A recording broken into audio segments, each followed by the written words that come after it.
ધોળકા ખાતે ward number 7 માં ભાજપની જાહેર સભા યોજાઈ। દેવુસિંહ ચૌહાણને જીતાડવા માટે ધારાસભ્યની હાકલ કરવામાં આવી।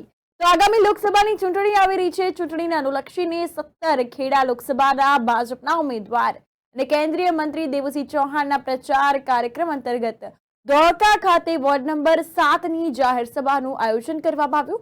પંચશીલ 4 રસ્તા વિસ્તારમાં આવેલી ધમ્માવાડીમાં આયોજન કરવામાં આવ્યું હતું। આ દરમિયાન ઉપસ્થિત હતા ધોળકાના ધારાસભ્ય કિરીટસિંહ ડાભી અને વડાપ્રધાન નરેન્દ્રભાઈ મોદીના શાસનમાં થયેલ વિકાસ કાર્યોની રૂપરેખા વર્ણવી હતી।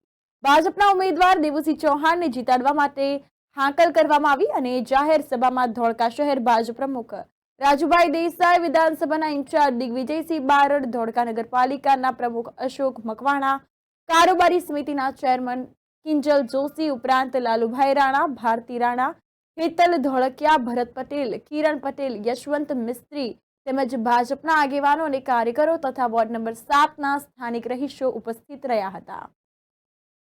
એમાં વસતા તમામ 6 કરોડ લોકોને કોઈને પણ અન્યાય કર્યો નથી। દરેકને દરેક પ્રકારની સરકારી યોજનાઓનો લાભ મળી રહે એવો એક પણ વ્યક્તિ એવું બતાવે મને કે મને લાભ નથી મળ્યો। હા, શું છે નહીં મળ્યો હોય, ફોર્મ નહીં ભર્યા હોય એને નહીં મળ્યો હોય, ઓનલાઈન અરજી નહીં કરી હોય એને નહીં મળ્યો હોય। બાકી પાત્રતા ધરાવતા હોય અને એને દરેકને પોતાના હક આપવા માટે આ હમણાં તમને ખબર હોય તો મોદી ગેરંટી ગાડી અમે લઈને આવ્યા, લીડ આપશે અને બહુ જ ચાલુ છે। પહેલું તો મારા ધોળકાનું વિધાનસભાના તમામ મતદારો, તમામ જ્ઞાતિના મતદારોને મારી વિનંતી છે, એકવાર તમે અમને અજમાઈ જુઓ। તેના મગજમાં કોંગ્રેસનો પંજો હોય ને એને કાઢી અને કમળ ઉગાડો અને પછી જુઓ તમારા કામ ના થાય તો અમે બેઠા છીએ આ ગેરંટી આપી।